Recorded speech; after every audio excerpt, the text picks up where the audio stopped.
So yeah, and I think I always also loved nice things. Always. Okay. Yeah. It's an all-time debate about, can you teach style? Absolutely, or are you yes. born with style? Because most people who have style say, Yeah. you can't teach It style. comes naturally, Yeah, it they comes say. naturally. But I don't believe that. I don't believe that. By accident. By accident. Totally by accident.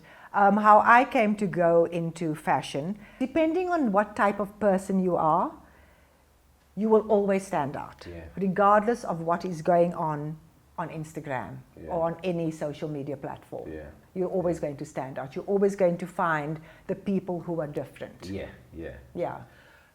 Well, one big lesson is, and I'm going to say it's a lesson because I haven't learned it yet. We learn every day. But I think what we have to really, really focus on is getting a market locally to look at us and go, I don't need to be elsewhere or take something from elsewhere to feel like I'm being seen. Don't do what other people are doing elsewhere. Do what you know, because what you know is unique and individual. And the world doesn't want already another version of what they already have. Exactly. I think it's sadly, it's a, like you say, it's a situation of the generation now. I need it, I want it. If it's not happening for me right now, I go on to something else very quickly. Yes, it happened for me a lot later. And I'm not saying things can't happen for you, all of it at a young age. But I think that sort of instant gratification that we've become very used to is something that we need to unlearn. Because... And you're live on deadradio. Welcome to another episode of Dead Radio with your boy Ini, and today we have another very special guest in the building.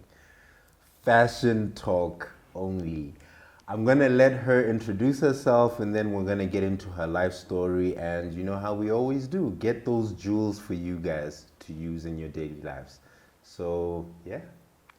Hi, I'm Yasmin Furmie. I'm a content creator, somewhat known in the fashion circles, owner of a fashion business with my best friend, and I guess the rest you're going to find out as we go along.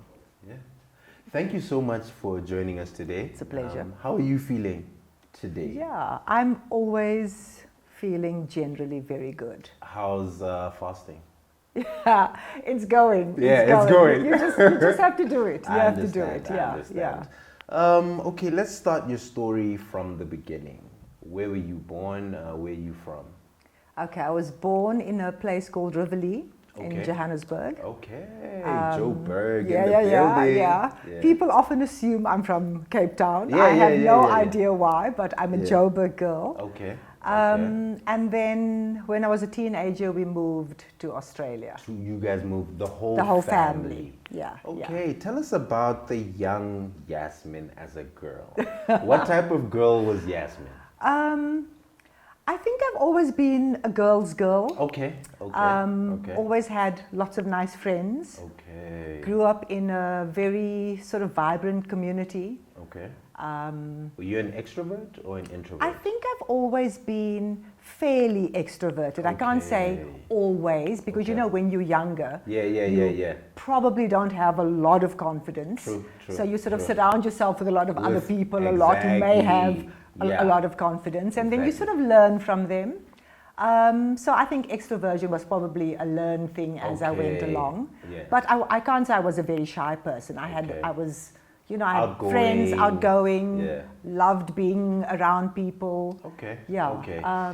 So yeah, and I think I always also loved nice things. Always. So is that where the style thing, where does that seed come from? Who planted that seed? Probably my father. Okay. I wouldn't say probably, definitely my father. Definitely him.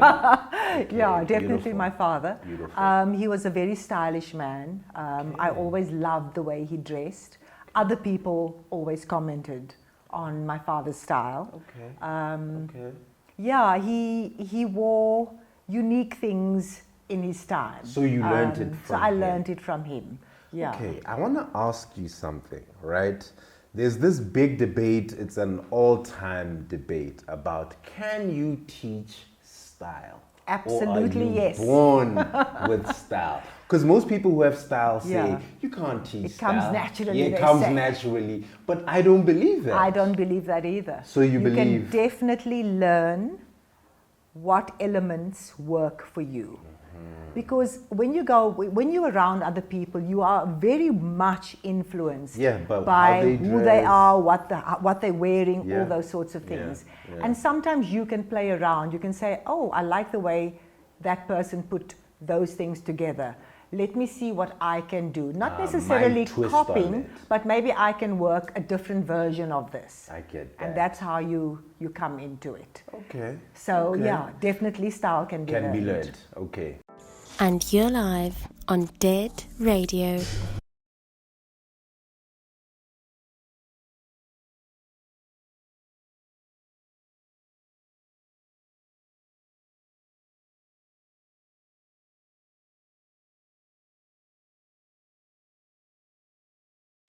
And you're live on Dead Radio. I hope you guys are listening out there. So you guys eventually then moved to Australia. Yeah. What was the culture shift? How did you interpret moving to a totally different continent? How did you maneuver through all of Yeah. that? Because you had to go and make new friends, right? Of course. Yeah. I think maneuvering with great difficulty as a teenager. Yeah. First of all, the idea when it was initially, spoken about by my family, we're going to move, things are getting difficult in South Africa. It was around 1976. My father and mother thought, okay, maybe this is the right time to For us go. Yeah. And thinking about, the future of their children, Yeah, makes universities, sense. etc. But, taking a teenager out of a comfortable environment where your friend group has been established. And you're immediately picked You out of need to that. now leave that. Yeah. Anger. Yeah. I hated it. I'm sure you did. I'm sure you did. Moving into a totally new place. Yeah. Very white. Very the whitest place you could possibly go. Very white. Yeah. Even the culture shift. I'm Everything, sure was just like everything. huge. The sort of ease with which other people operated. Like when I saw my school friends and how they operated with their families and how the kids spoke to their parents, I was like, oh my goodness, if So I now- ever go home and speak like that to my mom and dad, It would be over. over, finished. So now you're an outcast in Australia. And they made me feel exactly like that. It was at a time when Australia was very difficult, different. Different to what it is now. And I'm not saying that they are perfect now, Yeah. but they've come a long way. Yeah. When we first got there were very derogatory comments about people who came from other countries. Yeah. So they would call you names. Why don't you go back to where you came from? What are you doing here? Yeah. Oh, you can speak English. Like, Wow. all those sorts of things. Yeah. Mind you, they were also migrant populations True. who came from other countries. True. So it was a difficult time making friends. I had to change my first school because the girls there were rough. Were mean. Okay. They were rough. Okay. And I said to my Okay. mom, I don't think I'm going to cope with this. Okay.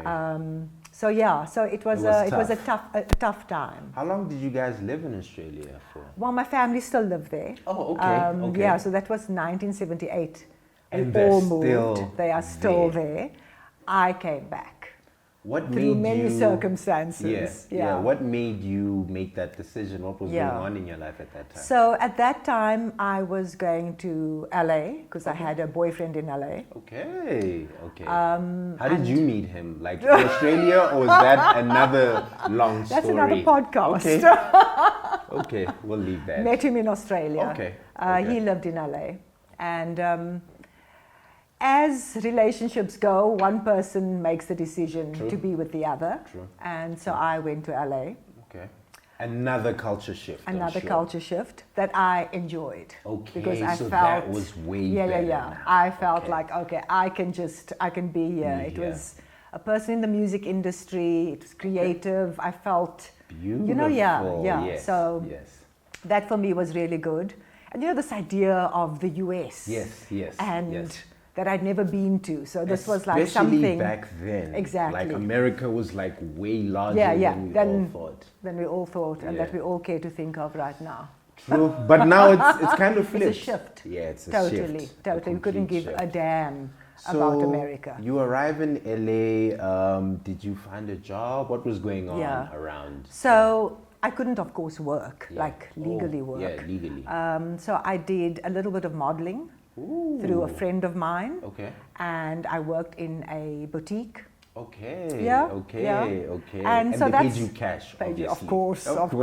No tax. So that's what I did. Okay. Relationship didn't work out. Okay. And then I thought, okay, I'll come and visit my family in South Africa, then go back to Australia. And so LA back to South to SA, Africa. and then I never left. And you've been here ever since. I've been here. Okay. Yeah. So you touched down in South Africa. What's your perspective on the world?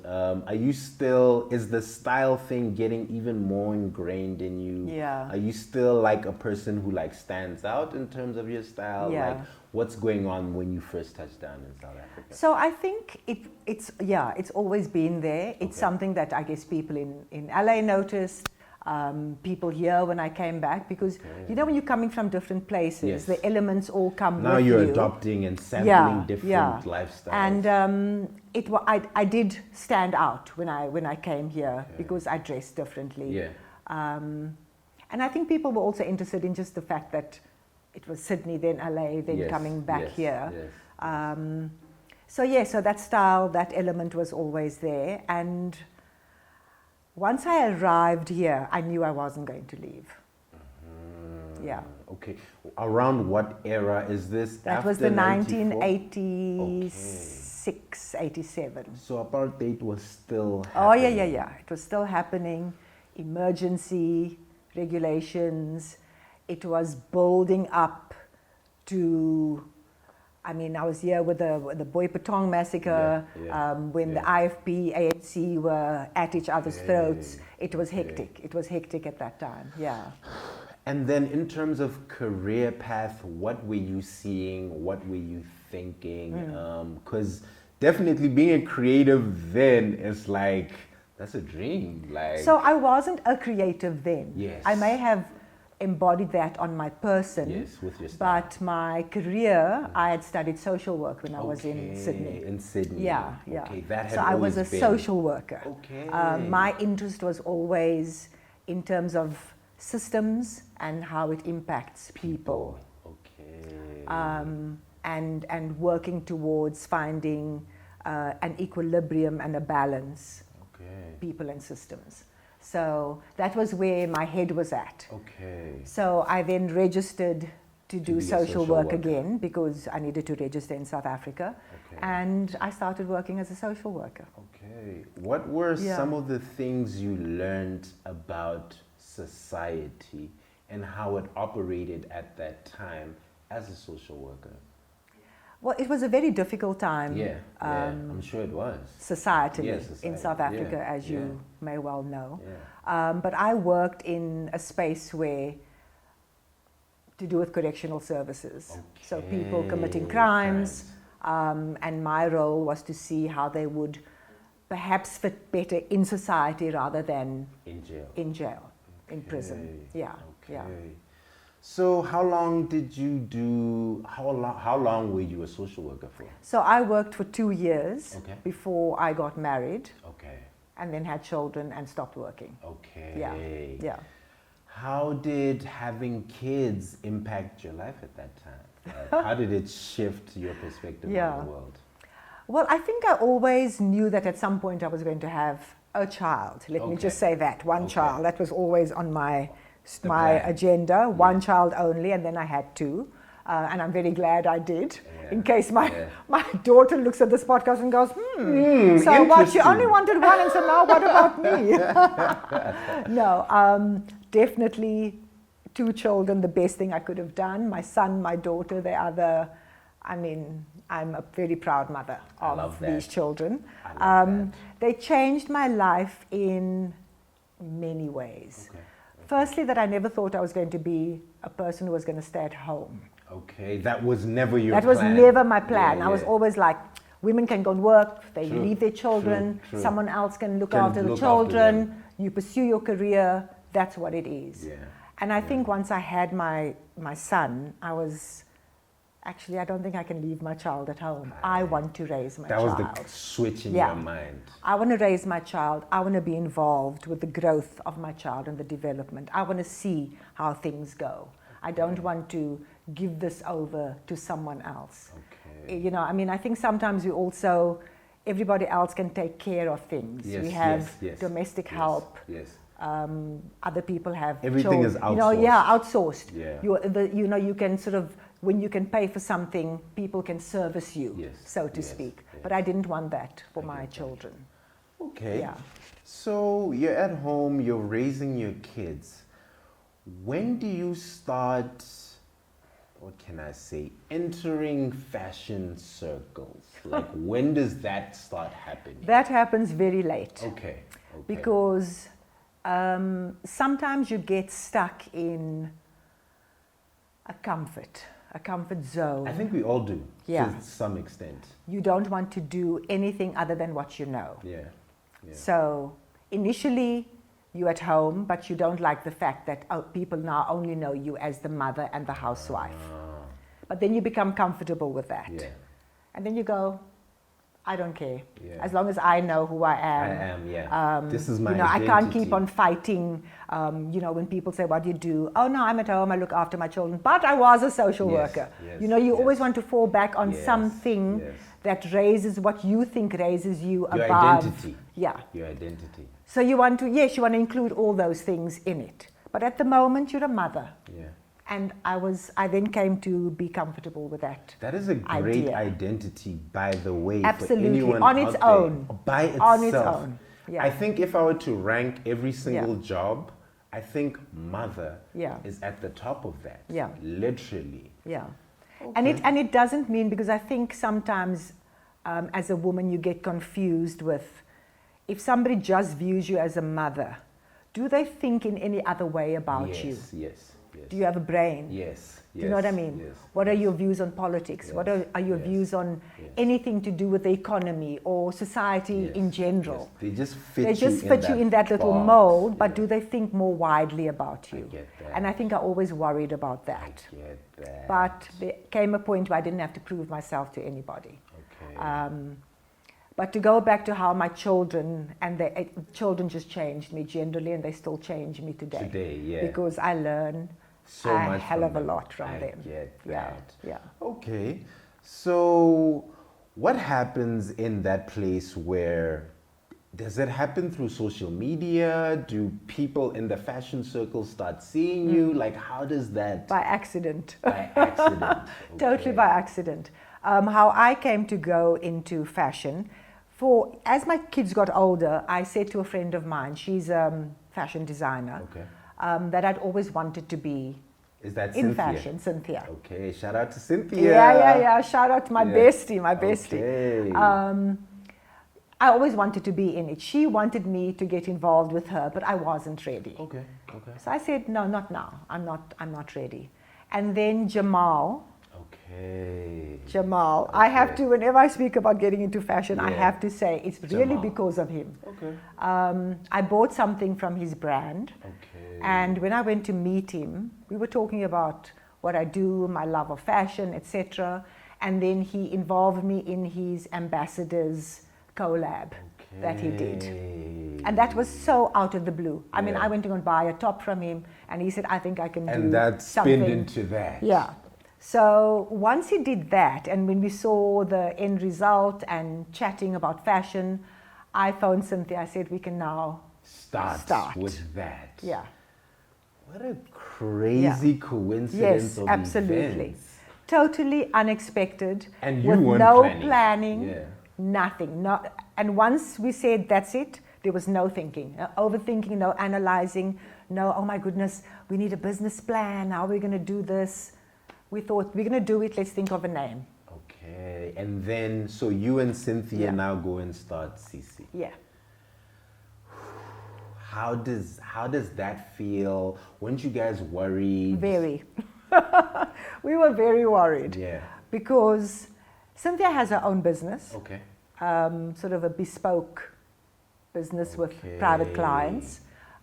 So this was going to be an added thing that she was taking on. Okay. I'm pretty sure she probably thought, my goodness, can I, Can I even handle balance both these things? But with Cynthia, the zest for life is fully within her. And so she said, we're doing it.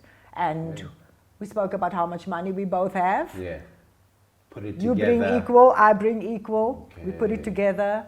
We decided this is what we're going to do, and we did it. And what was the first piece of clothing you guys made? Well, we decided on doing shirts. Okay, the because white the white shirts. shirts. Okay. Because we both liked white shirts. Cynthia very much so. And funnily enough, on her, like a board that she has, where, clients come and say, oh, I like this and I like this. I had given her, before we even thought of it, spoken about a business. The idea, yeah. I'd given her a page of a woman with a white shirt, white sort of skirt, very sort of layered look. Okay. And I said, one day I want you to do this for me. Never did it. And that was still on her board. Okay. So we did the white shirts. And that's how And it that was started. the impetus for How carrying did you on. guys even get the word out there for the brand? We used our children. Okay. Beautiful. We used our children, her Beautiful. kids, my kids. Okay. And just advertised it on Instagram. Okay. And that's what we did. And then when do you start posting your own Yeah. daily fits? Yeah. Because I feel like that's when Yeah. now the whole fashion community was Yes. like, oh, Yeah. she's What's amazing. going on? Yeah. What's yeah, going on yeah. there? So it was also at the same time with Jamal, because he invited Okay. me to SA Fashion Week. Okay, okay. And I wore one of the items that we did. That you had, okay. And of course, people took pictures. And then it was from there when people were going, oh, who's this? And that's how it all started. spiraled. That's how I started with that. But I didn't have Instagram. Okay. So my son said to me, why don't you put what you Your- wear? This is what people are doing. on Instagram. Put it on Instagram. Okay. So, yeah. Shout out to your kids. Yeah. Like, Yeah. okay, so now you're building all of this following Yeah. online. People, when do brands start reaching out to you? I think fairly early on. I mean, I did a shoot with Marie Claire, so that, that also Okay. helped. I think fairly early on, like one of the magazines did an spread on article you, on okay, me. okay. So it was like a Gradual. gradual build up to You didn't some reach out brands. to any no, of them, I they don't. came to I've you. never reached out to brands. Okay, Yeah. that's amazing. Yeah. I want to ask you a question, right? We're living in a time where Instagram is kind of like controlling the zeitgeist in terms of what people think about, like Yeah. fashion, fast fashion, high fashion. Do you think it was easier to be an individual before the internet or now? Because I feel like everyone, a group of like people are like all dressing the same. They Same, all yeah. think the same Yeah. about fashion. So it's Yeah. become like one mono thinking. So was it easier back then to stand out than it is right now? Or what's your Look, I perspective? think it's probably both. Yeah, yeah. I mean, they are good. There's good and bad Yeah, about all with those everything. things. I think standing out now, when you are not part of that, that monoculture, like you say, Yes, where everybody yes. looks the same, the faces look the same, Yes. clothes are the same. To stand out is very easy because you are noticed, and you are Yeah. noticed more quickly Yeah, because of the time, social media. The time, yeah. yeah. People would have spoken about you back then. Maybe you made it into a newspaper or a magazine that came out 3 months later, Yeah, or yeah. things were a little bit slower. Yeah. I mean, I like the fact that social media is around. I like Yeah. the fact that the internet is around. It's a great tool. Fully. I think we just, depending on what type of person you are, you will always stand out. Yeah. Regardless of what is going on on Instagram Yeah. or on any social media platform. Yeah. You're always going to stand out. You're always going to find the people who are different. Yeah, yeah. Yeah.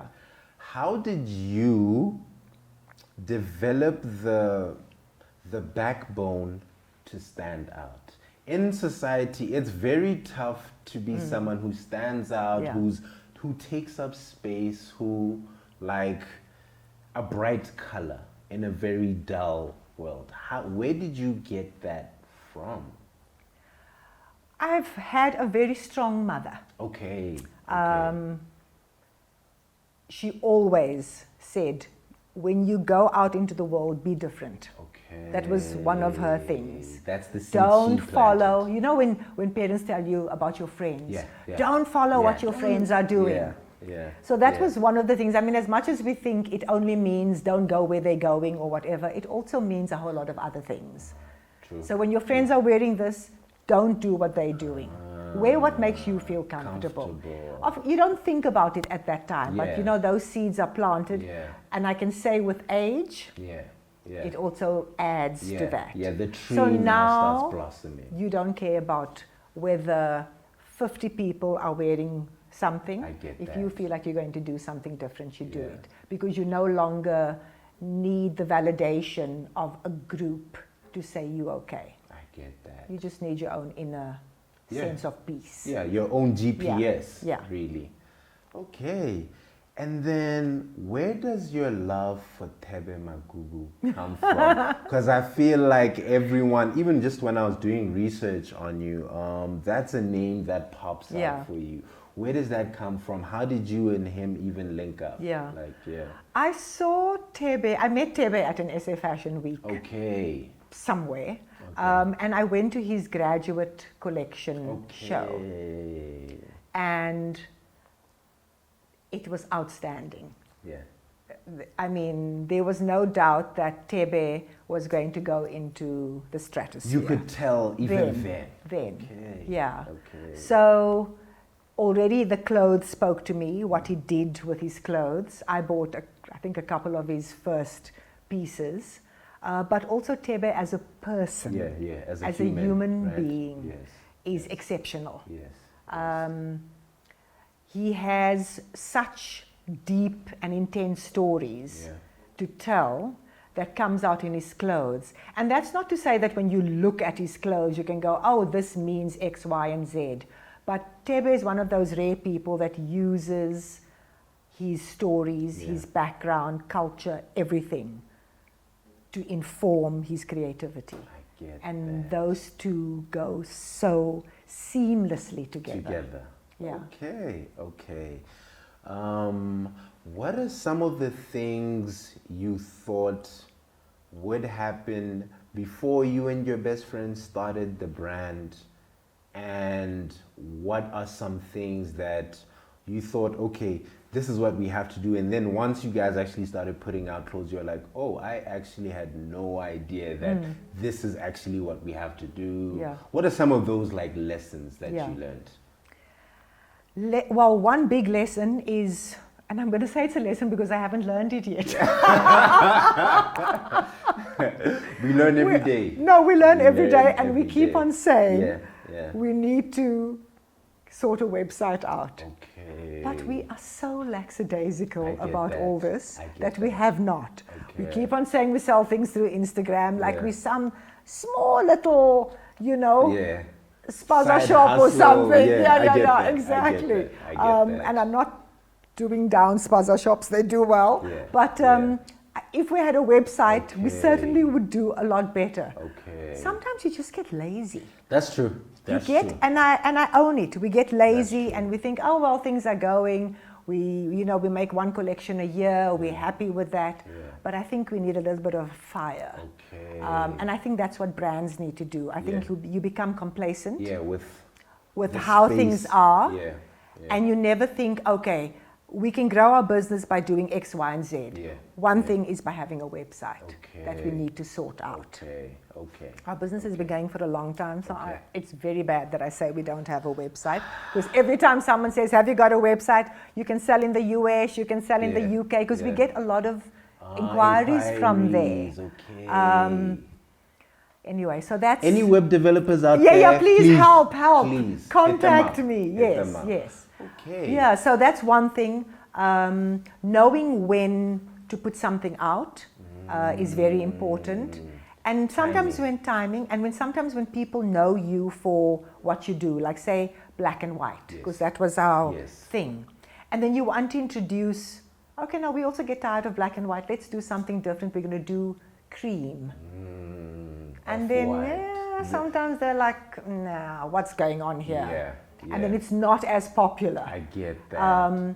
But also there are times when you want to say, okay, we also, just like you get tired of particular things, we also want to do something a little bit different. Expand the horizon. Expand it. We're not saying this will be forever, but every now and then, drop something in that shakes things up a bit. How are you guys not influenced by trends that are happening in society in terms of like what you guys make? How do you guys stay firm in, no, this is what I think we should put out. No one else is doing that. How do you stay? Because it's very easy to get caught in fast fashion. Yeah, and getting caught in trends. Yeah, in trends. Yeah. In trends. Well, we try and stay within like a fashion cycle that people will go, okay, we love this because we see this is something that people are doing. Generally for us, our look is oversized, layers. I don't think that's ever going to go away. I don't think that'll ever go away from fashion. Of course, for a lot of people, depending on the age groups they fit in, they're not going to want to wear lots of layers, oversized looks. When your body is banging, you want to be fitted. You want to do whatever it is you want to do. I get that. But because of who we are and because of the fact that we don't like to follow the trends like a slave, we will bring out things that we enjoy and that we know we're going to enjoy for years to come.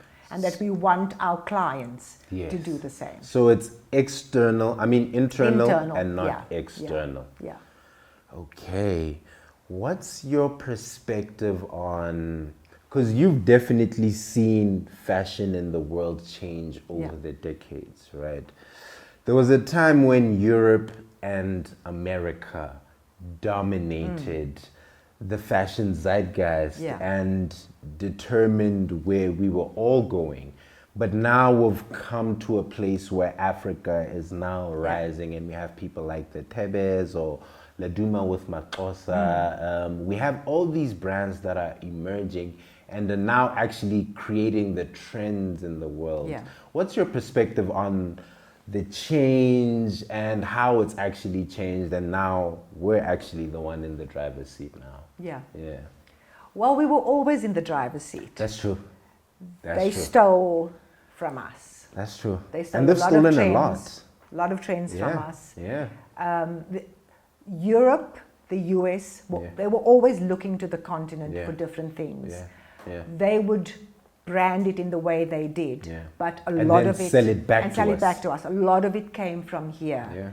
It's the fact that, like you say, the shift has happened where people are going, this is not, you're not going to take from us without acknowledging. We're going to give you the stories that we own and that we want you to have.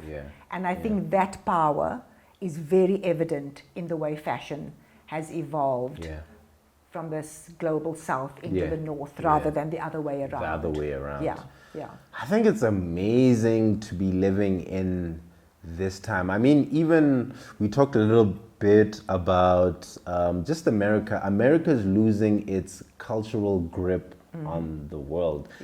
And for me to be living through this time, like it's such a beautiful thing. Without a doubt. What do you think, now that we're in the driver's seat and we're in control of where this car is going, what do you think fashion designers in Africa need to focus on?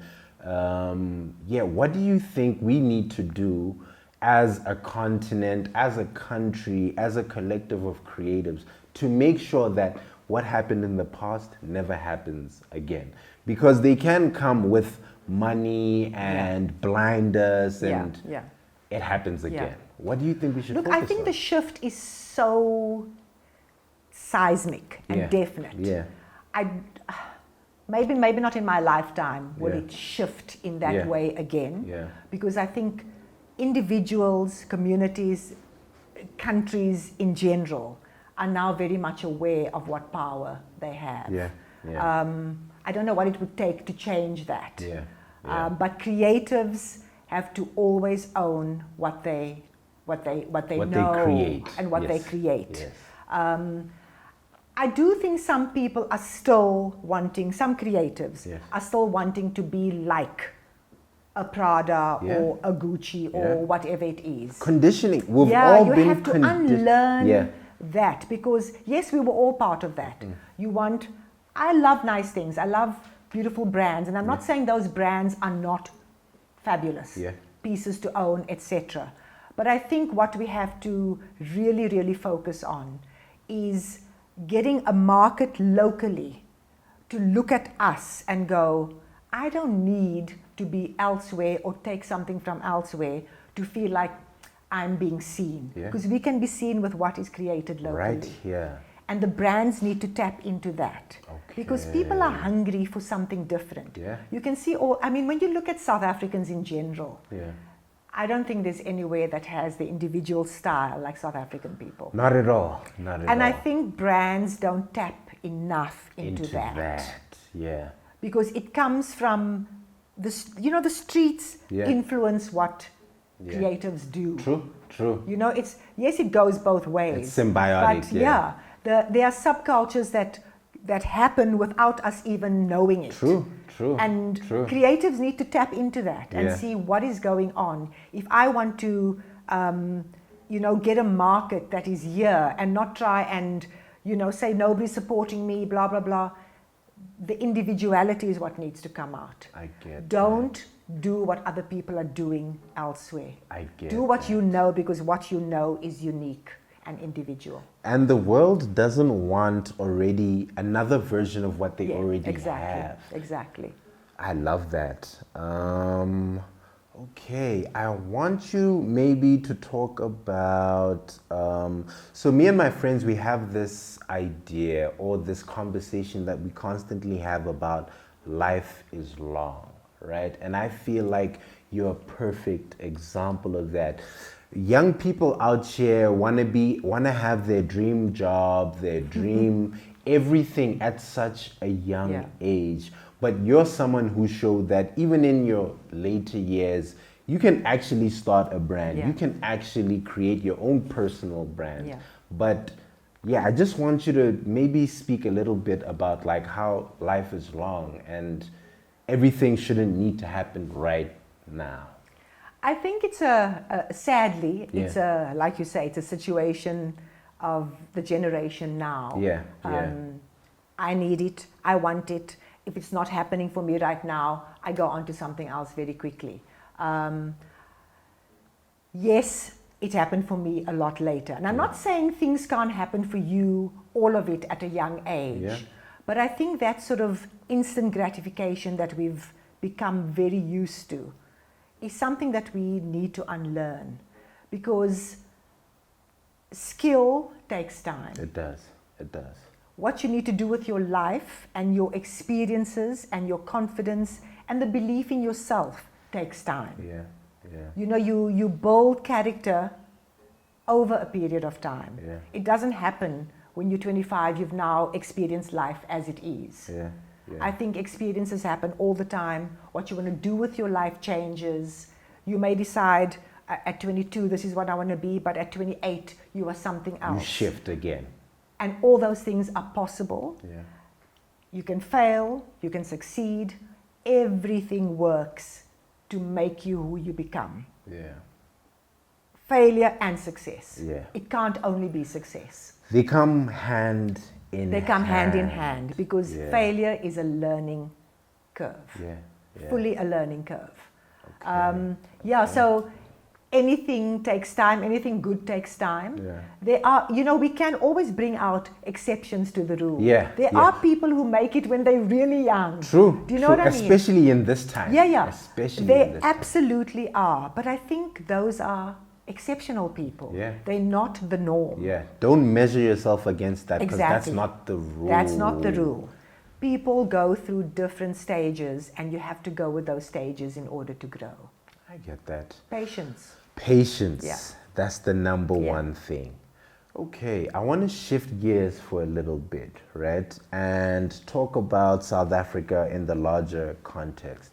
2024 is a very important year for all of us. It's a national election year. What's your perspective on voting, the country, and if you were in charge? What would you change as an entrepreneur, as a creative? Because there's so many hurdles for creatives, business owners. What's your perspective on the landscape? And are you a voter? Do you care about voting? Some people are like... No, I know some people are very apathetic. No, Yeah. I care very much about voting. Yeah. I think when you're of a certain age and you've lived through lots of things in your life, Yeah. you do care about Voting. where you put your Yeah. X. Yeah, that X is everything. It's important. Yeah. I know, I heard this morning that there are, I think, 56 parties that Yes. have registered. Yes. Which means there could be one party ruling South Africa every week for a year.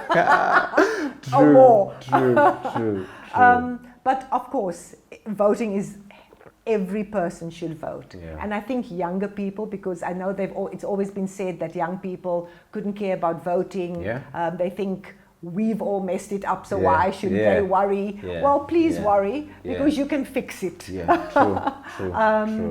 true. But yeah, for creatives, I think if I had to be in charge, I think my social work background will now Yes, come into play, because Yeah. I do care a lot about People. things beyond creativity, Yeah. homelessness, Yes. housing. Yes. It's a big problem in Yeah. South Africa. Yeah. I think I would do a lot for that particular, when I see people on the streets, they don't need to be there. I get People in that. poverty. We live in one of the richest countries. In the world. And we have some of the most unequal situations in Yeah. this country. Yeah. With Yeah. the very rich and the very poor. Yeah. And that shouldn't be. It doesn't make sense. Doesn't it make really sense doesn't at make all. sense, yeah. But in terms of creatives, I don't think we've got the right people in government charge. when it comes to how creatives are treated, whether Yeah. in the music industry, art, Yeah. fashion. Yeah. I mean, these are big contributors to the To economy. the GDP, yeah. Huge contributors, True. especially in fashion. True. When you think of, True. we wear clothes every single day. single day. And I'm not even talking about fashion, I'm Yeah, just talking yeah. about clothes. You put on socks, shoes, True. shirt, pants, whatever it is. True. But we're pushed to the side. Because it's almost like creatives are unimportant. Yeah. But also there are no programs, or if they are, they're so gate-kept Yeah. that only a few people Can know get about in. it. You'll see, oh, so-and-so went to a particular country on a particular program. You think, oh, The rest didn't of even us didn't know about that. this. Yeah, that's true. That's So true. there are That's true. people who keep all that information That's to true. themselves. That's true. It's never, those budgets are always very small. They'll tell you we can't pay for this, we can't pay for that. But creativity fuels the world. True. It fuels society. Yeah. Yeah. What people create, whether Yeah. it's what they do in minds, Yeah. what they build, Yeah. what they... You do you know what I mean? Creativity Creativity is not just the what I'm thumbprint wearing. is in every single. everything. Yeah. It's the creation of culture. Yeah. And yeah. I think more needs to be done. If I were in charge, I would definitely be looking at those things. I love that. I Yeah. love that answer. Guys, please, 29th of May, Vote. we all Vote. need to be out Yeah, there. yeah. Okay, I think this has been a phenomenal episode. The future is so bright. What does Yasmin's future look like? What are things that, let me actually ask this in another way, right? I usually talk about the evolution of dreams, right? So dreams are always evolving. Once you step in through a door, the fashion door, you're like, oh, me and my friend can start a brand. Yeah. That eventually leads to you working with other brands and modeling for them. What's a new dream Yasmin has today that she didn't have 5, 6, 7 years ago? So I would love to do a collab with another brand. Okay. Something Okay. that takes my own individual sort of style, sensibilities into account. Yeah. You know, when you, with say our personal brand, Yeah. it's bouncing ideas off each other, Yeah. the things that we like, but the things that we think other people will like. But I think I would like to do something where my unique style sensibilities, that's all I want to do. Okay. With someone else. Okay. The dream I did have was to do a collab with a big brand. Okay. And it's in the process Oh, of being done with a okay. handbag brand. Beautiful. So Beautiful. that's nice. Watch out, guys. Yeah. Yeah. And for me, I think I just want to continue traveling, continue being educated, continue being sort of energized by other people who are creative, and continuing to show that your age does not define you. And I want people to understand that when they look at me, they must not see a number. Yes. They must see the fact yes, that, oh, we love yes, Yasmin, we love her yes, style. yes, Oh, I didn't even yes. know she was that old. Yeah, it doesn't matter. You know, it doesn't matter. It doesn't matter. But I think we still get caught up in those Yeah. ideas about somebody's young, somebody's old. Yeah. And I don't. Yeah. So I'm hoping Yeah. that other people also can move beyond that, because as much as sometimes people think they're giving you a compliment, it is ageist. It's a backhanded Yeah. compliment. Yeah. So, and part of my dream is to carry on being creative, Okay. because it came late in my life in terms of a formal way of doing I it. get I want to that. carry on until who knows when. I get that. Yeah. And have a website. Hey, please, guys, please hit it up. Website. Okay. As we close down this conversation, what's your last word to the people out there? Someone who is working a traditional job but has that creative spark inside them, or a creative out there who feels like they don't have the juice to just go out there and make it happening. What's your last word to people out there, the dreamers? For those who have traditional jobs and who have the creative niggle, Yeah. you know, that I know I want to do something different, but now I'm stuck in law or stuck in whatever it is. You can do both. Yeah. Life is not one or the other. True. There are lots of areas Multidimensional. in between. Yeah. You can do both. But if the niggle is so strong, you have to take the risk. Yeah. The only way you're going to know that you're doing the right thing is by taking a risk. And like I said before, it either works or it doesn't. But that's part of your journey. Yeah. That's part of your life. Yeah. You can always go back to what you're doing if you think the creative bit doesn't work. That's true. And for those who are feeling stuck, I always say collabs. Collaboration in a community is so important. I get that.